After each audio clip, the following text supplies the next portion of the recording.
अस्सलाम वालेकुम नाज़रीन, मैं आपका मेज़बान सऊद अहमद और आप देख रहे हैं नेशनल पाकिस्तान। आज की जो मोटिवेशनल स्टोरी हम आपकी खिदमत में लेकर हाजिर हुए हैं वो उस नौजवान की है जिसने BS इलेक्ट्रिकल इंजीनियरिंग में डिग्री हासिल करने के बाद कई जगहों पर जॉब की, लेकिन उसको किसने इस तरह मोटिवेट किया कि वो अपनी फील्ड को चेंज कर सकता है और अगर वो अपनी BSc इलेक्ट्रिकल इंजीनियरिंग को ही आगे उसको अपना गोल लेकर अपना एम लेकर चलता तो क्या वो उसमें कामयाब हो सकता था कि नहीं।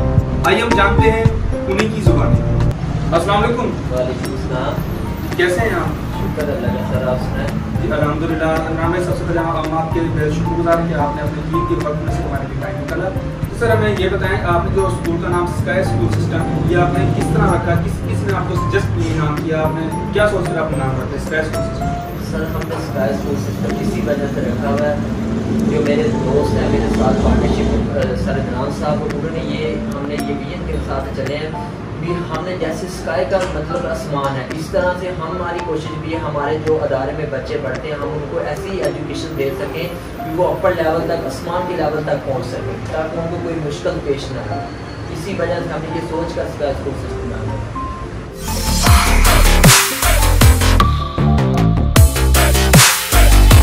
हमें ये बताएं कि आपने इलेक्ट्रिकल इंजीनियरिंग की फील्ड को छोड़कर आपने टीचिंग का शोबा क्यों इख्तियार किया, आपको इसके लिए किसने मोटिवेट किया, क्या आपकी फीलिंग थी और आपकी घरवालों ने क्या फीलिंग थी आपने अपने नाज़रीन को? मेरा स्टार्टिंग से शौक था टीचिंग करना और मैं चाह रहा था मैं अपना कोई ऐसा अदारा ओपन कर सकूँ जिसमें मैं कुछ ऐसे हमारे एरिया के लोग होते हैं जिनको हम अपर लेवल तक लेके जा सकें। कुछ ऐसे वालिदैन होते हैं जो फीस अफोर्ड नहीं कर सकते, तो हमारा असल में मकसद ये एजुकेशन देने का बच्चों को ताकि वो बच्चों भी और अमीर और गरीब के इक्वल हो सके। उनके दरमियान जो डिफरेंस है हमारा मेन मकसद है उन डिफरेंस को ख़त्म करना है। जी इमरान भाई हमें ये बताएं कि आपको ये जो सेटअप लगाने में आपको किसने मोटिवेट किया, किसने आपको सपोर्ट किया और ये सब कुछ कैसे हुआ है?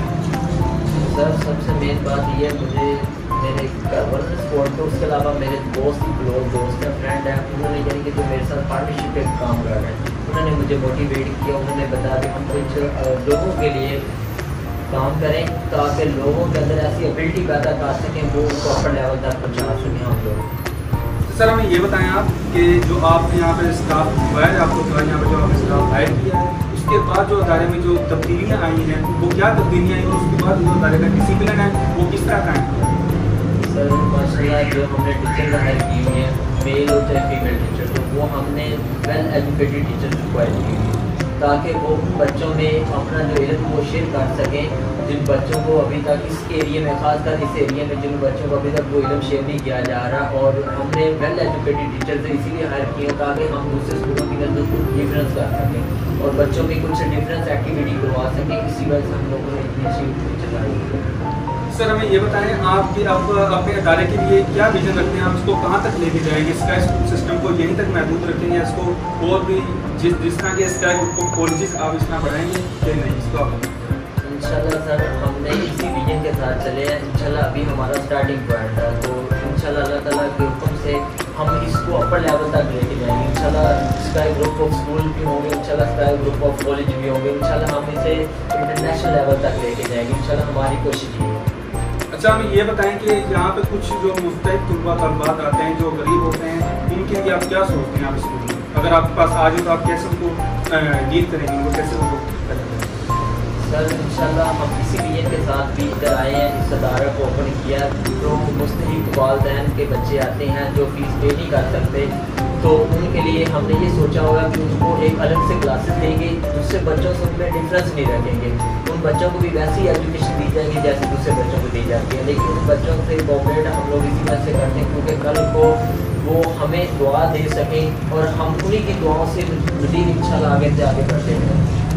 अच्छा सर हमें ये बताएं कि आप जो आज की नौजवान नस्ल है उसको आप क्या पैगाम देना चाहें कि अगर वो अपनी फील्ड को चेंज करना चाहें उनको कोई अपनी फील्ड में फ़ायदा नहीं हो रहा तो चेंज करना चाहें तो उसके लिए आपका क्या राय है?